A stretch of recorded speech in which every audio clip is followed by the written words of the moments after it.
दोस्तों, इस घटनाक्रम के पहले भाग में आप देख चुके हैं कि इस गुलदार द्वारा तीसरी घटना पजाण गांव में कर दी थी और पजाण गांव में हम लोग पहुंचने के बाद हमने 5 तारीख को नाले में एक बकरा बांधा था, जहां लेपर्ड तो नहीं बंद की शाही वहां आ गए थे।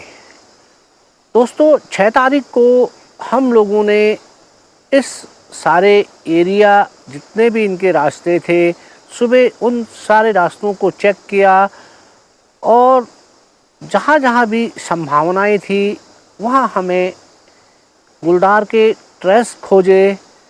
इस एरिया पे गुलदारों के पुरानी क्रैश तो थी, परंतु नई क्रैश बहुत कम थी।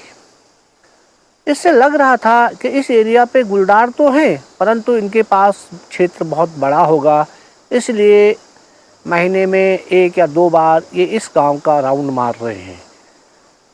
एक क्रैश जो नई थी, उससे हमें लग रहा था कि ये लेपर्ड बड़ा है और इसकी क्रैश बड़ी है, शायद ये लेपर्ड यहाँ नया है।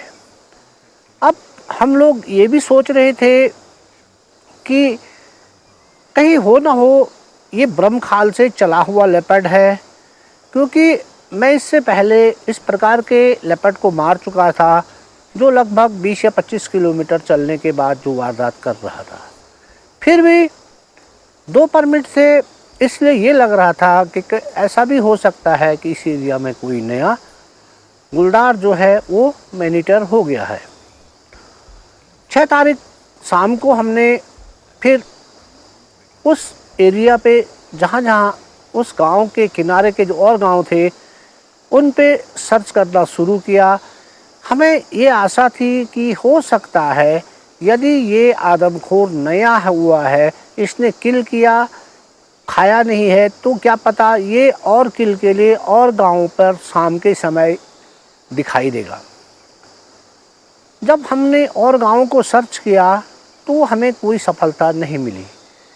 इससे ये लग रहा था कि इस गांव पे गुलदारों की संख्या कम है और जो ये आदमखोर लेपर्ड हुआ है ये या तो किसी बाहर से आया है या ये शांत हो गया है।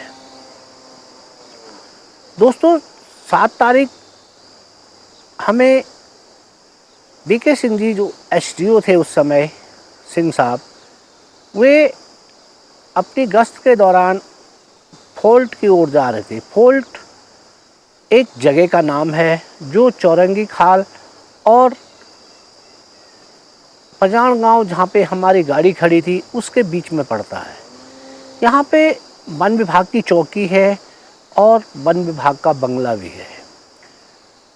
सिंह साहब ने वहाँ से हमें मैसेज किया कि मेरे द्वारा ये गुलदार फॉल्ट पे देखा गया है और मैं आश्वस्त हूँ कि ये वही गुलदार है जिसने ब्रह्मखाल में 2 घटनाएं की। अब ये गुलदार यहाँ पहुँच चुका है। दोस्तों, हम लोग शाम को जल्दी खाना खाने के बाद 4 बजे रोड पे पहुँच गए। जिप्सी हमारी वहीं खड़ी थी, अधिकतर सामान हमारा उसी जिप्सी में था। और दोस्तों, उसके बाद हम पूरी रात चौरंगी खाल से लेकर पजाण गांव तक हमने पूरी सर्च की, परंतु हमें कहीं गुलदार नहीं दिखा। मुझे उस समय ये चीज़ लग रही थी कि एसडीओ साहब जो कह रहे हैं कि ये वही गुलदार था, ये लोग इस गुलदार को कैसे पहचान रहे हैं कि ये वही था। फिर भी हम ये सोच रहे थे कि हम लोगों का अनुभव कम है और ये लोग वन विभाग में कार्यरत हैं, इसलिए इनको लेपर्डों के बारे में ज़्यादा ज्ञान होगा, इसलिए ये कह रहे हैं कि ये वही लेपर्ड है। और जब सुबह रात खुलने वाली थी 4 बजे, हमने वहाँ पे गाड़ी खड़ी की और उसके बाद हम लोग वापस पजाण गांव चले गए। ये पूरी रात भर की सर्चिंग हमारी एक प्रकार से बेकार गई, क्योंकि हमें गुलदार का कहीं नामो निशान या कहीं भी उसकी कहीं आंखें नहीं चमकी। रात भर जगे होने के कारण हम लोग सो गए और लगभग 12 बजे दिन में जब हम उठे तो हमने फिर खाना खाया और उसके बाद आगे की रणनीति को हम अब सोचने लगे कि आज क्या किया जाए, क्योंकि हमारे दिमाग में ये चीज़ नहीं आ पा रही थी कि ये ब्रह्मखाल वाला ही लेपर्ड है। इसलिए हम इसको एक नया लेपर्ड मानकर वहीं घेरने की कोशिश कर रहे थे, क्योंकि इसने जो पजान गांव में किल किया है 2 दिन ये नहीं आया, क्या पता ये तीसरे दिन आ जाए। नहीं भी वो लेपर्ड नहीं भी आता है तो कोई कम से कम जो इस क्षेत्र का लेपर्ड है कम से कम वो तो दिखे। और हमने गांव से थोड़ा दूर हटकर एक अखरोट के पेड़ पे एक मचान बनाई और नीचे एक बकरा बांध दिया। अखरोट के पेड़ पे पहले से घास लगी हुई थी और इसलिए छुपाव बहुत बढ़िया हो गया था। और 6 बजे अंधेरा होते ही हम लोग उस मचान पे बैठ गए। धीरे धीरे समय गुजरता गया और लगभग रात के 9 बज गए। तब तक कोई मूवमेंट, बिल्कुल कोई भी मूवमेंट नहीं हो रहा था और धीरे धीरे बकरे ने अपने पाँवों से एक खड्ड खोदा और वो भी उस खड्ड में बैठ के आराम से सोने लग गई। इससे लग रहा था कि इस क्षेत्र में शायद लेपर्ड है नहीं। फिर भी हम लोग बैठे रहे, इंतज़ार करते रहे। अब रात के 11 बज चुके थे और हम लोग वहाँ से मचान से नीचे उतरे। वो बकरा जहाँ से हम लाए थे उनकी गौशाला पे हमने बकरे को बांध दिया और उसके बाद हम अपने जो एक कमरे वाला जो कैंप हमारा था वहाँ पहुँच गए। खाना गरम किया। अब हम खाना खाने के लिए तैयारी थे। हमने देखा कि रोड से कुछ लाइटें हमारी ओर आ रही हैं, यानी गांव की ओर आ रही है, और एक साथ 2-3 लाइटों के आने से हम लोग समझ गए कि आज कुछ न कुछ घटना हो चुकी है। इसलिए ये लाइटें या तो हमको बुलाने आ रहे हैं या लोग कोई चीज़ खोज रहे हैं। और दोस्तों, हमने खाया, तब तक फॉरेस्ट की टीम हमारे कैंप तक पहुंच गई और उन्होंने हमें बताया कि थलन नामक एक जगह पे आज शाम 6 बजे एक बालिका को गुलदार ने उठा दिया है। हमने पूछा ये थलन कहाँ है, तो उन्होंने कहा कि यहाँ से चौरंगी खाल और चौरंगी खाल से उत्तरकाशी से केवल 5 किलोमीटर दूर ये थलन नामक जगह है। और दोस्तों, हमारे पास एक पिट्ठू, 2 राइफ़ल और सर्च लाइटें थी। उसको लेके हम लोग उसी समय वहाँ से मूव कर गए। गाड़ी जिप्सी जो हमारी रोड पे खड़ी थी, जिप्सी में बैठे। अब मैं हुआ, हरी हुआ, चाचा श्याम सिंह हुआ और 4 फॉरेस्ट वाले, सब लोग हम जिप्सी पे पहुँचे और वो जिप्सी फोल्ट होती हुई चौरंगी खाल और चौरंगी खाल से उतराई में उत्तरकाशी की ओर नीचे उतरने लगी। धीरे धीरे हम लोग थलन नामक एक गांव पे पहुंच गए जो बिल्कुल रोड पे लगा हुआ गांव था, परंतु गांव एकदम सुनसान था, कोई हलचल नहीं थी और रात के लगभग 1:30 बज चुके होंगे। दोस्तों, हमने फॉरेस्ट वाले से कहा कि जो मकान रोड पे लगी है, थोड़ा इसका दरवाज़ा खटखटाओ और इससे पूछो कि क्या वास्तव में यहाँ किसी बालिका को गुलदार उठा के ले गया है। तो उसने एक दरवाजे को खटखटाया, एक आदमी बाहर आया और उससे हमने पूछा कि क्या इस गांव में कोई बालिका को गुलदार उठा के ले गया है। तो उसने कहा हाँ, यहाँ से एक बालिका को शाम 6 बजे एक गुलदार उठा के ले गया है और वो घर ये जो सामने वाला है हमारे बगल पे, ये उनका घर है। तो दोस्तों, उसके बाद मैं उनके घर पे पहुंचा। मैंने उनका दरवाज़ा खटखटाया तो दरवाज़ा खोल के वो लोग बाहर आए। मैंने कहा क्या आपकी बच्ची को गुलदार उठा के ले गया है। बोला हाँ सर, हमारी वो बच्ची को गुलदार उठा के ले गया है। तो मैंने उनसे पूछा कि आप तो सो रहे हैं, आप तो कह रहे हमारे बच्ची को गुलदार उठा के ले गया।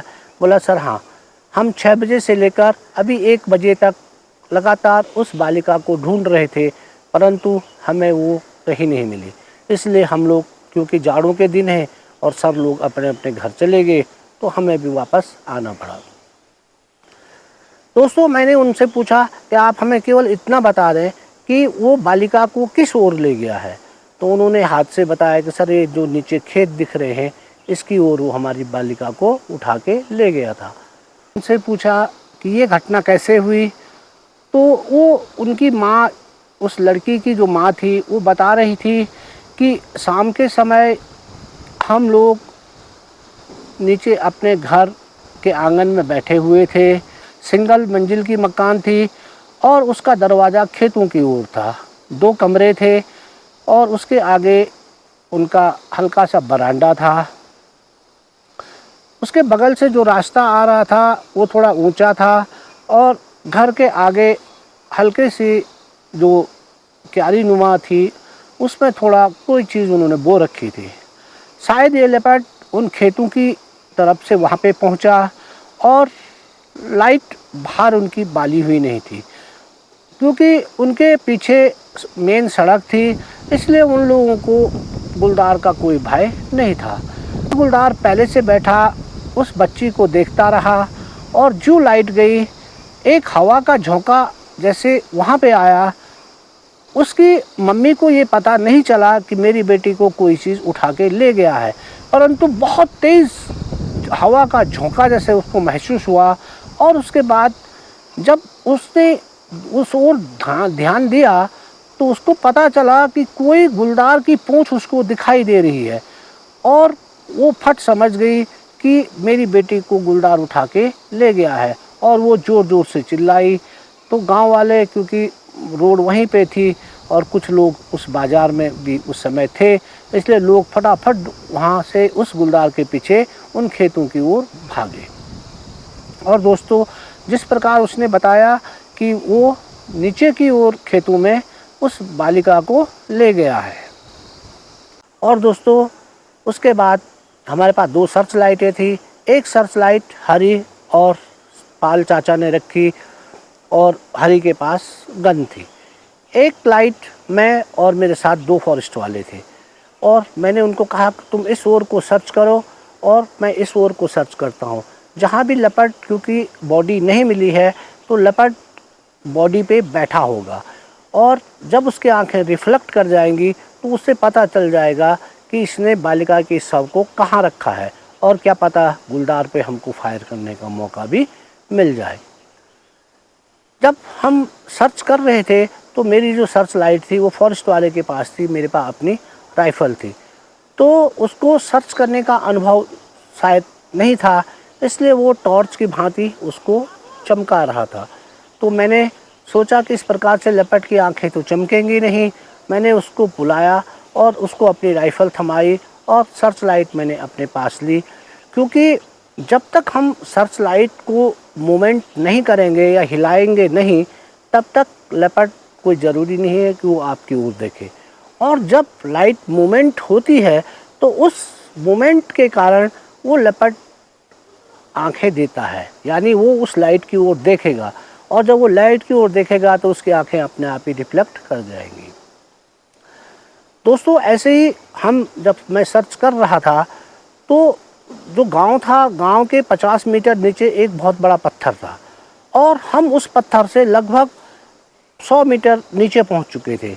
और जब मेरी लाइट गांव की ओर पड़ी तो मेरे को उस पत्थर के ऊपर 2 तेज़ आंखें चमकती हुई दिखाई दी और मैंने तुरंत फॉरेस्ट वाले को बुलाया, इधर आओ। फटक से उसके हाथ पे लाइट दी और मैंने कहा तुम इस पत्थर पे लाइट मारना, और मैंने राइफ़ल सीधी की और उसने उस पर लाइट मारी, परंतु लेपर्ड शायद समझ गया था और जो उस पर लाइट पड़ी तो उसने 2 आंखें हवा में तैरती हुई पली तरफ को चली गई, यानी उस गुलदार ने पली तरफ को छलांग मार दी। मैं फॉरेस्ट वाले के साथ, मैंने उससे कहा जल्दी चलो, इसके फटाफट पत्थर के दूसरी तरफ पहुंचो, और हम उस पत्थर के दूसरी तरफ पहुंचे। तो वहाँ से जब हमने लाइट मारी तो हमें कुछ नहीं दिखा। तब तक हरी और श्याम सिंह चाचा भी हमारे नज़दीक पहुंच गए थे। अब लाइट हरी को मारनी थी, क्योंकि उससे लाइट मारने का अनुभव था। इतने ज़्यादा हम लेपर्ड वो मार चुका था लाइट के साथ, इसलिए उसको ज़्यादा अनुभव था। तो मैंने हरी को कहा कि आप लाइट मारो, ये लेपर्ड भागा नहीं है, ये लेपर्ड यही है। और जाड़ों के दिन थे, खेत खुले हैं, कुछ खेतों में हल लगा हुआ है, कुछ में हल्का पानी है।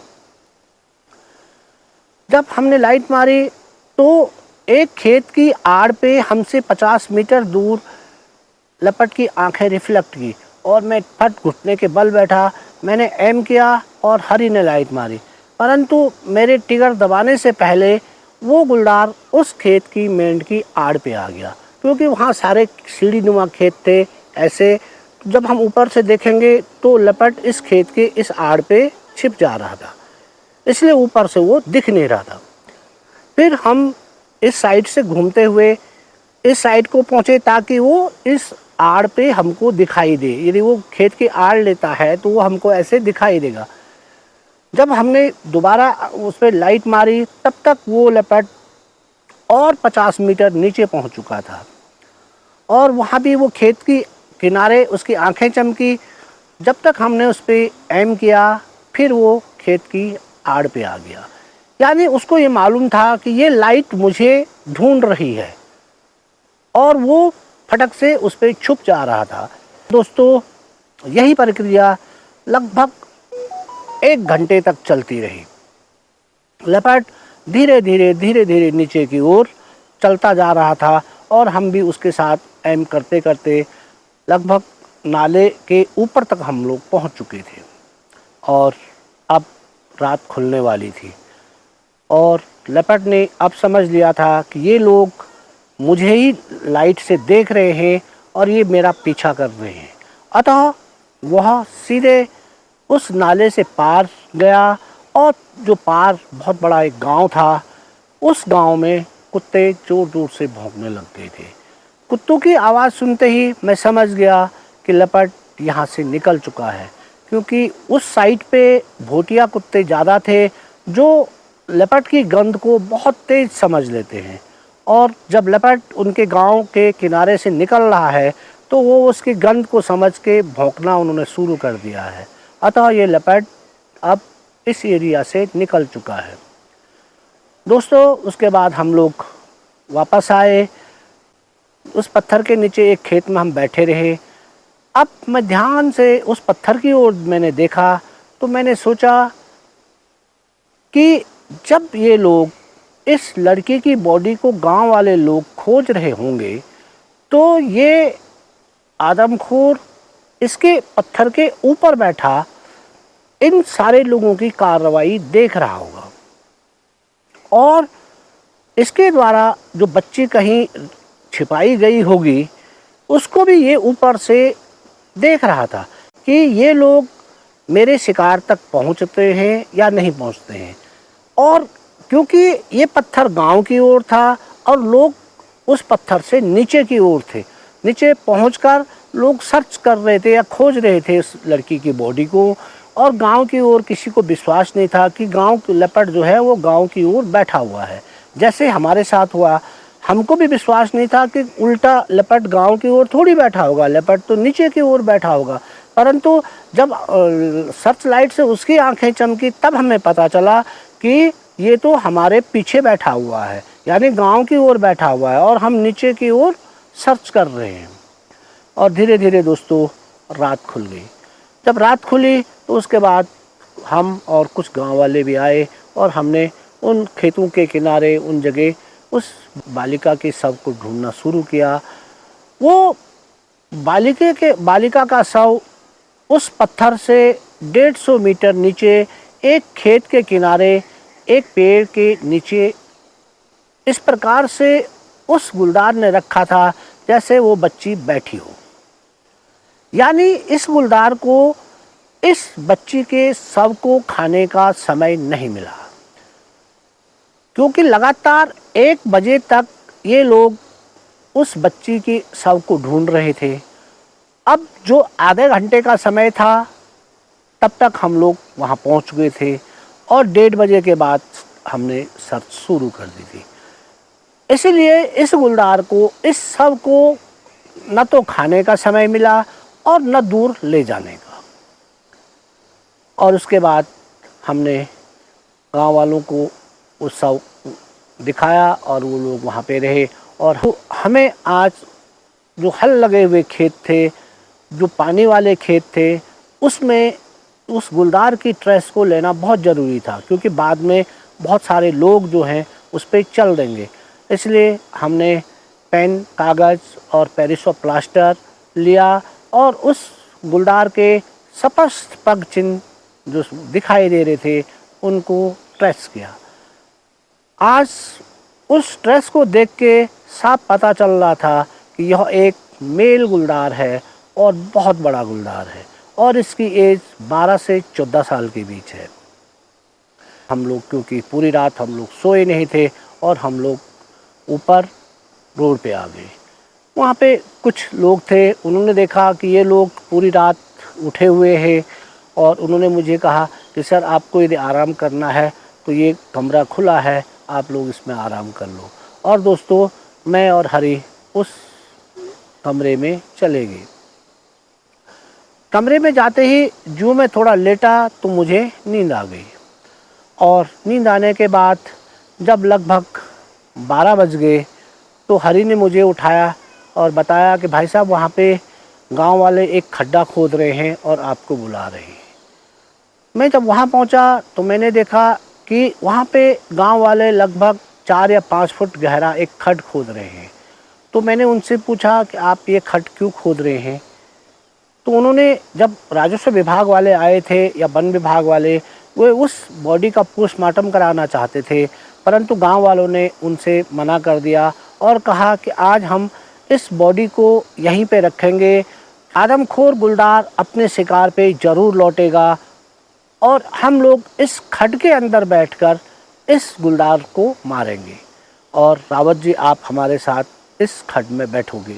मैंने उनसे कहा कि देखो, मैंने अभी तक जितने भी गुलदार मारे हैं वो सर्चिंग पे और उसके अलावा पेड़ों पर बैठ के ही मारे हैं। ये मेरे लिए एक नया अनुभव होगा और जिस अनुभव में मैंने अभी तक कोई भी प्रयोग नहीं किया उसमें मेरा बैठना ठीक नहीं है। हाँ, हम सबका मकसद एक है कि आदमखोर मारा जाए। आप लोग बैठो, क्योंकि जब आप भी मारेंगे तो आदमखोरी मारा जाएगा। और मैं जिस गांव की ओर सुबह ये लपट गया था, मैं उस गांव को सर्च करूंगा, तो वो लोग मान गए। और दोस्तों, शाम होते ही वे लोग उस खड्ड में 2 आदमी और एक फॉरेस्ट के रोशन लाल, 3 आदमी उस खड्ड में बैठ गए। उसके ऊपर टिन की चादरें डाल दी और उसके ऊपर से मिट्टी डाल दी। उसमें लूप हॉल बना हुआ था, जिस लूप हॉल से वे बालिका के शव को देख सकते थे और यदि लपट उस पर आता है तो वो वहाँ से फायर कर सकते हैं। जाड़ों के दिन थे, क्योंकि जनवरी का मौसम था। आप लगा लो, उस ऊंचाई वाली जगह पे वो खड्ड किसी बर्फ़ के सिल्ली की तरह ठंडा लग रहा होगा, परंतु वे लोग सुबह 4 बजे तक उसमें बैठे रहे। और दोस्तों, मैं जिस ओर वो लपट गया था, मैंने उस सारे गांव को सर्च किया, उन गांव के अगल बगल के गांवों को भी सर्च किया, परंतु हमें कोई लपट वहाँ नहीं दिखा। और मैं लगभग 11 बजे वापस आने के बाद मैंने खाना खाया और उसके बाद ओपन जिप्सी से चौरंगी खाल तक हमने पूरी सर्च की। जब सुबह 4 बज गए तो मैं वहाँ पहुँचा। मुझे रोशन लाल द्वारा वायरलेस पे सूचना दी गई कि सर, ये लोग तो 4 बजे ही निकल गए हैं और मैं इस खड्ड में अकेला बैठा हूँ। मैंने उनसे कहा कि तुम्हारे पास राइफ़ल है? बोला, सर मेरे पास तो राइफ़ल भी नहीं है। तो मैं तुरंत हरी और चाचा श्याम सिंह के साथ उस खड्ड के नज़दीक पहुँचा। हमने टिन की चादरें हटाई और रोशन लाल को वहाँ से बाहर निकाला। मैंने पूछा कि वो लोग क्यों गए? रोशन लाल ने कहा कि जब लेपर्ड आया नहीं तो उन लोगों ने ये कहा कि इस ठंड में मर के कोई फ़ायदा नहीं है और वो वहाँ से वापस निकल गए। तो मैंने कहा, वो तो मैं कल ही कह रहा था कि यहाँ लेपर्ड इस शव पे लौटेगा ही नहीं, क्योंकि वो सुबह उस गांव पे जहाँ कुत्ते भौंक रहे वहाँ निकल चुका है और अब हम इस लेपर्ड को देख चुके हैं। ये लेपर्ड बहुत बड़ा है और ये लेपर्ड की जो आयु है वो कम से कम 12 से 14 साल है। ये कोई नया लेपर्ड नहीं है। ये लेपर्ड तो ब्रह्मखाल से चला हुआ लेपर्ड है, जिसने 2 घटनाएं ब्रह्मखाल में की, एक पजाण गांव और एक थलन कर चुका है। ये किसी 100 पे वापस लौटेगा ही नहीं। इसको मालूम है कि ये लोग मेरे पीछे लगे हुए हैं, इसलिए ये यहाँ से चल दिया है। फिर भी लोग माने नहीं थे उस समय। परंतु रोशनलाल जब हमने खड्ड से निकाला तो उसने अपने हाथ पांव सीधे किए, क्योंकि ठंडे के कारण हाथ पांव अकड़ चुके थे और रात खुलने में अभी टाइम था, इसलिए हमको वहीं पे बैठना पड़ा। यदि हम वहाँ से निकल जाते या गुलदारी आ जाता या सियारी आ जाता तो वो उस बॉडी को ले जा सकता था। तो जब तक हमको गांव वालों को उनकी बॉडी नहीं सौंपी तब तक हमको वहाँ से उस बॉडी को छोड़ना उचित नहीं था। इसलिए दोस्तों रात खुलने तक हम वहीं पे बैठे रहे। रात खुलने के बाद गांव वालों को हमने उनकी बॉडी सौंपी और उसके बाद हम लोग अपने जो कमरा था उस कमरे में वापस आ गए। और दोस्तों अब आराम करना चाह रहे थे, हमें वालिद सेट पे मैसेज आया कि wildlife chief A.S. Negi ji जो हैं वो उत्तरकाशी पहुंच चुके हैं और उनके द्वारा 11 बजे से शिकारियों के साथ एक बैठक है, आप लोग इस बैठक में प्रतिभाग करें। और दोस्तों हम लोग उसके बाद उत्तरकाशी की ओर चल दिए। जब थलन वाली घटना हुई तो DFO ने मुरादाबाद के संजय कुंवर और बलजीत कुंवर वाली टीम को भी उस क्षेत्र में बुला लिया था और वो टीम भी वहाँ पहुँच चुकी थी और उस दिन बैठक में वे भी हमारे साथ थे। नेगी जी ने जब पूरा मैप निकाला और मैप में हमें समझाया कि ये लेपर्ड जो है, हम कह रहे हैं ये 40 किलोमीटर दूर जा रहा है, परंतु वो 40 किलोमीटर दूर रोड का है। यदि हम जंगलों से इसकी दूरी ले तो ये 20 से 25 किलोमीटर आ रही है। इसका मतलब ये लेपर्ड दिन में भी चल रहा है, क्योंकि जंगल में लोग हैं नहीं और इसलिए ये दिन में भी जंगलों के द्वारा चल रहा है। और दोस्तों एक चीज़ मैं और बता दूं, थलन में भी 2 दिन पहले ये लेपर्ड दिखा था, परंतु उस समय लोगों ने इसका ज़्यादा ध्यान नहीं दिया था। यानी ये अपनी वारदात वाली जगह को पहले ही चिन्हित कर दे रहा था। और नेगी जी ने मुझे बताया कि रावत जो जिप्सी है, ये जिप्सी भी पहले ब्रह्मखाल में जो और शिकारी आए होंगे उनके द्वारा इस लेपर्ड के खोजने में इस्तेमाल की गई होगी और संभवतः इस जिप्सी के नज़दीक ये लेपर्ड आया होगा और इस पर सर्च लाइटें पड़ी होंगी, इसलिए ये इस जिप्सी की आवाज़ को पूरी तरह से पहचान चुका है। और आज के बाद क्योंकि आपको ये लेपर्ड इससे पहले दिखा नहीं, अब ये आपकी आवाज़ को भी पूरा पहचान चुका है। आप इन बातों को ध्यान में रखते हुए अगली रणनीति बनाएं, तभी हम लोग सफल हो सकते हैं। और दोस्तों हम वहाँ से वापस फिर थलन पहुँच गए। थलन में हमारे रहने की व्यवस्था कर दी गई। खाने के लिए एक दुकान वाले को बता दिया गया। तो DFO द्वारा सारे प्रधान लोगों को और जनप्रतिनिधियों को यदि कहीं भी गुलदार की सूचना मिलती है तो वे DFO कार्यालय से संपर्क करके ये सूचनाएं DFO कार्यालय तक दें, क्योंकि उस समय तक गाँव में कुछ जगह लैंडलाइन और कुछ जगह बड़ी बड़ी डिशें लगी हुई थी जो जनप्रतिनिधियों के घरों पे थी या पंचायत घरों पे थी। उससे आशा थी कि उन जनप्रतिनिधियों से वन विभाग को ये सूचना प्राप्त होगी और ये लेपर्ड घटना से पहले उन क्षेत्रों पे देखा जा रहा था। इससे ये लग रहा था कि यदि पहले सूचना मिल जाएगी तो उससे शिकारी दल वहाँ पे तैनात कर दिया जाएगा। SDO साहब ने जो हमें सूचना दी थी वो बिल्कुल सही थी।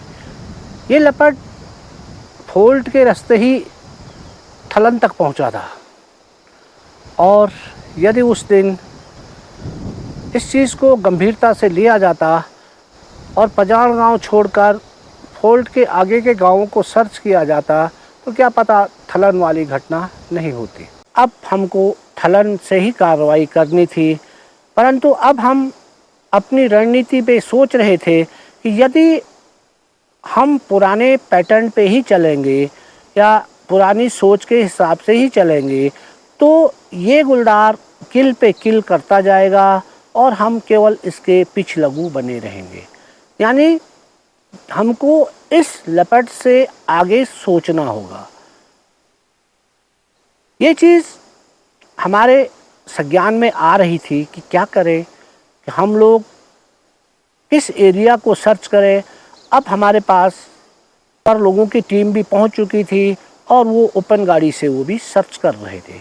इसलिए हमको अब केवल पैदल गांवों को ही सर्च करना था जो गांव इससे आगे की ओर हों। तो हम लोगों की रणनीति के अनुसार अब हम और गांवों को सर्च कर रहे थे जो इस रोड से हट के जो दूर वाले गांव थे। तो ना पजाण गांव की ओर खुली गाड़ी से सर्च किया जाए, हो न हो ये गुलदार फिर जिस साइड से यहाँ निकला है उसी साइड को न चल दिया हो। अतः 11 और 12 तारीख पूरी रात्रि हम लोगों ने पजाण गांव से ऊपर चौरंगी खाल और चौरंगी खाल से लेकर मानपुर होते हुए थलन तक पूरी सर्च की। 12 तारीख रात को चौरंगी खाल से नीचे एक मकान अकेली जगह पे थी, जिसके आगे उसके सब्जी की जो क्यारियाँ थी वो खेत में उसने शायद गोभी होभी कुछ बो रखी थी। वहाँ पे एक लेपर्ड हमें बैठा हुआ दिखाई दिया। ज़्यादा दूरी नहीं थी, लगभग 150 गज तो वो लेपर्ड था। जब उसकी आंखें रिफ्लेक्ट हुई तो हमने जिप्सी रोकी। फिर उसके बाद दूरबीन निकालने के बाद जब मैंने उस लेपर्ड को देखा तो मेरे को लगा कि ये कोई फीमेल लेपर्ड है, क्योंकि इसका कद उतना बड़ा नहीं है जितना बड़ा लेपर्ड हम देख चुके थे। अतः एक फ़ोटो खींचने के बाद हम लोग वहाँ से आगे निकल गए। दोस्तों, पूरी रात 12 तारीख को भी सर्च करने के बाद हमें कोई सफलता नहीं मिल रही थी।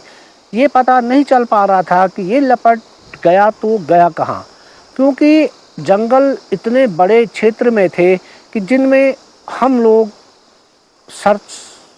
पैदल सर्च नहीं कर सकते थे और उन जगह सड़क थी नहीं। पैदल से ज़्यादा आदमी 10 किलोमीटर या 5 किलोमीटर ही सर्च रात को कर पा रहा था, परंतु ये इतना विस्तृत क्षेत्र था कि जिस क्षेत्र में लगभग यदि हम पैदल सर्च करें तो हमको 15 और 20 दिन लग जाएंगे। 13 तारीख शाम को हमारा विचार था कि आज हम उत्तरकाशी से और डुंडा वाली मेन मुख्य सड़क पे सर्च करेंगे, क्योंकि जो घटना अब हुई थी ये उत्तरकाशी रेंज की थी। हो सकता है कि कहीं ये लेपर्ड अब मुख्य सड़क पे या सड़क के अगल बगल वाले गांवों पे घटना न कर दे। इसलिए हमको गुलदार के नए कदम से आगे कुछ सोचना था और उससे आगे सर्च करनी थी। अभी शाम को हमें सूचना मिलती है कि चौरंगी खाल के नीचे जंगल में कुछ कश्मीरी लोग चिरान कर रहे हैं और कल उनके डेरे पे एक लेपर्ड आया था। दोस्तों, वायरलेस सेट पे डीएफओ ने हमें वहाँ जाने के लिए कहा। शाम के 4 बज रहे थे और वो दूरी लगभग 8 किलोमीटर पैदल थी। मैं, हरी, चाचा श्याम सिंह और 2 फॉरेस्ट वाले हम लोग थलन से उस जो घटना स्थल वो बता रहे थे कि वहाँ गुलदार दिखा है वहाँ के लिए चल दिए। रास्ता जंगल का था, चीड़ के जंगलों के बीचों बीच हम लोग चल रहे थे और ये रास्ता 8 किलोमीटर लंबा था। दोस्तों, इस पैदल मार्ग पे चलते चलते हमको रात के 8 बज गए। 8 किलोमीटर चढ़ाई इतनी खतरनाक थी कि 1 घंटे में हम आए होंगे या 2 किलोमीटर पार कर पाए होंगे। जब हम उन कश्मीरियों के डेरे पे पहुँचे तो हमने उनसे पूछा कि क्या आपके यहाँ कल लेपर्ड आया था? तो कह रहे थे हाँ सर, एक तो आया था, एक लाल लाल है। हम लोगों ने सर्च लाइट मारी तो हमें एक रेड फॉक्स दिखाई दी और हमने उनसे कहा कि यहाँ ये तो नहीं है कहीं? बोला हाँ हाँ सर, यही आया था कल और ये डेली आ रहा है। अरे हमने उनको कहा आप लोगों ने तो इतने दूर हमको भगा दिया, 8 किलोमीटर पैदल हम लोग यहाँ आ गए, ये तो रेड फॉक्स है। और दोस्तों तभी हमारे वालिद सेट पे सूचना आती है कि इस लेपर्ड ने एक घटना और कर दी है और आप लोग तुरंत वापस आए। और दोस्तों हम लोग अब डाउन में रास्ता था, बहुत तेज़ी से चलते हुए नीचे की ओर थलन के लिए वहाँ से रवाना हो गए। लगभग 2 घंटे हमको नीचे आने में लगे होंगे और जब हम थलन पहुँचे तब तक जिप्सी में हमारा सामान पैक होके तैयार था। हमने कहा कि कहाँ जाना है, तो जिप्सी वाले ने कहा कि खाने की व्यवस्था उत्तरकाशी में की गई है और उसके बाद खाना खाने के बाद जो घटना स्थल है हमको वहाँ पहुँचना है। दोस्तों हम जिप्सी में बैठे और उत्तरकाशी पहुँच गए। उत्तरकाशी में खाना खाया और उसके बाद 7-8 फॉरेस्ट वाले, एसटीओ बीके सिंह, 3 हम, जिप्सी और 2 गाड़ियाँ और जो चली वे हमको धरासू बैंड लेके।